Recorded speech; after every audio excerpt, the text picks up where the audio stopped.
આજે સેવા સેતુ કાર્યક્રમનો ધારાસભ્ય અનિરુદ્ધભાઈ દવે અને માંડવી તાલુકા પંચાયત પ્રમુખ કેવલ કિશોરભાઈ ગઢવીના હસ્તે પ્રારંભ કરવામાં આવ્યો હતો। માંડવી મામલતદાર વીકે ગોલકાણી, ટીડીઓ શામળાભાઈ પટેલ, માંડવી તાલુકા સરપંચ સંગઠનના પ્રમુખ જીવરાજભાઈ ગઢવી, મોટા લાયજાના માજી સરપંચ કિશોરભાઈ ગઢવી, માંડવી તાલુકા ભાજપ પ્રમુખ સુરેશભાઈ સંઘાર, હરિઓમ અબોટી, નાના લાયજા સરપંચ વિરમભાઈ ગઢવી, પાંચોટિયા સરપંચ પુસીભાઈ ગઢવી, સામત ગઢવી, માંડવી તાલુકા પંચાયતના પૂર્વ પ્રમુખ નિલેશભાઈ મહેશ્વરી સહિત 9 અને મોટા લાયજા ગામના આગેવાનો અને આસપાસના ગ્રામજનો મોટી સંખ્યામાં ઉપસ્થિત રહ્યા હતા।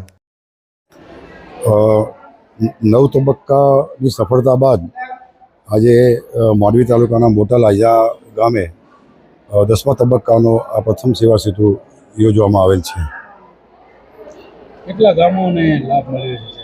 શું કામગીરી કરવામાં? આજુબાજુના લગભગ ક્લસ્ટરના 22 જેટલા ગામોને આમાં સમાવેશ કરવામાં આવેલો છે અને સરકારશ્રીની તમામ યોજનાઓ, રેશન કાર્ડ, આધાર કાર્ડ, પશુ રસીકરણ, આરોગ્ય એવી વિવિધ પ્રકારની તમામ યોજનાઓનો આમાં સમાવેશ કરી અને એક જ સ્થળેથી તમામ લોકોને લાભ મળે એ માટેનું આયોજન કરવામાં આવેલ છે। વહીવટી તંત્રની સાહેબ કામગીરી હાલમાં આપણે જોઈએ છીએ બિરદાવા લાયક છે। ધારાસભ્ય હોય કે તાલુકા પંચાયતના યુવા કેવલભાઈની મહેનત હમણાં ખરેખર કાબિલેદાદ છે, તો એને કેવી રીતે બિરદાવે? આજે આ કાર્યક્રમ માન્ય ધારાસભ્ય શ્રી અનિરુદ્ધભાઈ દવે દ્વારા ખુલ્લો મૂકવામાં આવેલ, તેઓની હાજરી હતી। મોટા લાયજાના જ વતની અને તાલુકા પંચાયતના પ્રમુખ શ્રી કેવલભાઈએ ખૂબ સારી એવી જહેમત ઉઠાવી અને આ કાર્યક્રમનું આયોજન કરવામાં આવેલ છે। આ કાર્યક્રમમાં આજુબાજુના ગામોના સરપંચો, તાલુકા પંચાયત, જિલ્લા પંચાયતના સભ્યો તમામ શ્રીઓએ હાજરી આપી અને જહેમત ઉઠાવી છે। વધુમાં વધુ લોકો પ્રજા લાભ લે એ માટે શું કહેશો? સેવા સેતુ કાર્યક્રમનો હેતુ જ એ છે કે તમામ લોકોને એક જ જગ્યાએથી તમામ વિભાગોની સેવાઓ મળી રહે। આજે આપ જોઈ શકો છો કે પ્રાથમિક આરોગ્ય કેન્દ્ર હોય, આધાર કાર્ડ હોય, રેશન કાર્ડ હોય, તમામ પ્રકારની સેવાઓ અત્રેથી લોકોને આપવામાં આવી રહી છે અને લોકોએ આ કાર્યક્રમનો ખૂબ જ લાભ લેવો જોઈએ, જેથી તેઓને તાલુકા કક્ષાએ આવવાની જરૂરત ઊભી થાય નહીં। સર્વપ્રથમ તો આજે દેશના યશસ્વી વડાપ્રધાન આદરણીય નરેન્દ્ર મોદી સાહેબનો જ્યારે જન્મદિવસ છે, ત્યારે આજે અઠવાડિયાને સેવાકીય અઠવાડિયા તરીકે અહીં આપણે જાહેર કરેલું છે।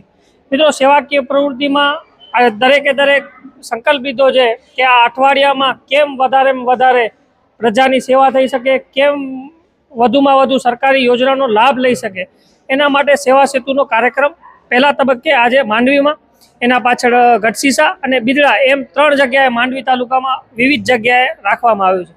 એનો મહત્વનો ઉદ્દેશ એ છે કે માંડવી તાલુકાની પ્રજાને હેરાન ન થવું ખપે, ધક્કા ન ખાવા ખપે, માંડવીમાં એમને પોતાની કામકાજ મૂકીને માંડવી ધક્કો ખાવો ન પડે, એના માટે આ સમગ્ર સરકારી યોજના છે।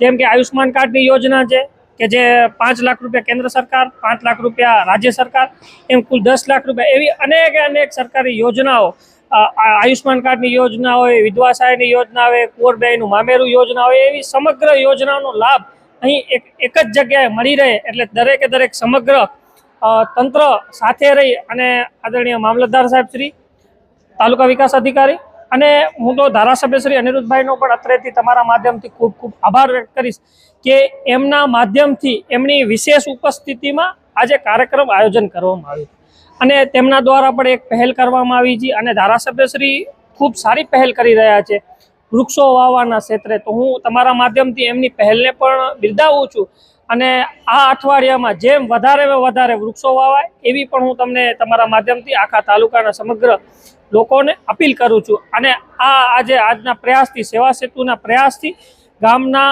આજુબાજુના 8 થી 10 ગામોને એ બહુ મહત્વની સેવાકીય અને સરકારી યોજનાઓનો આ માધ્યમથી લાભ મળી રહ્યો છે। વધુમાં જણાવતા કે આપણે દરેકે દરેક ગામો એ આ અઠવાડિયાની અંદર સ્વચ્છતાનું એક કાર્યક્રમ રાખવામાં આવે, વૃક્ષારોપણનું કાર્યક્રમ રાખવામાં આવે, કોઈક બ્લડ ડોનેશનનું કાર્યક્રમ રાખવામાં આવે। એ આ અઠવાડિયામાં હું સમગ્ર તાલુકાની જનતાને એક અપીલ કરવા માગું છું કે આ અઠવાડિયાની અંદર કેમ નાનામાં નાના માણસોની સેવા કરવાનો અવસર પ્રાપ્ત થાય, એવી રીતે દરેકે દરેક નાના માણસોની આપણે સૌ આપણી નૈતિક ફરજ સમજી અને એ લોકોની સેવા કરવા માટે આ અઠવાડિયું આપણે એક સેવા માટે આપણે લાગીએ અને આપણે પહેલી શરૂઆત આપણા ગામમાં સ્વચ્છતાથી શરૂઆત કરશું તો આખી જો પોતાનું એક ગામ જો પોતાની સ્વચ્છતાનું ધ્યાન રાખશે તો સમગ્ર તાલુકો સ્વચ્છતાને આરે આવશે. તો આપણે સૌ સાથે મળી અને કેમ આપણા ગામને નંદનવન બનાવીએ એના માટે આપણે સૌ પ્રયત્ન કરીએ.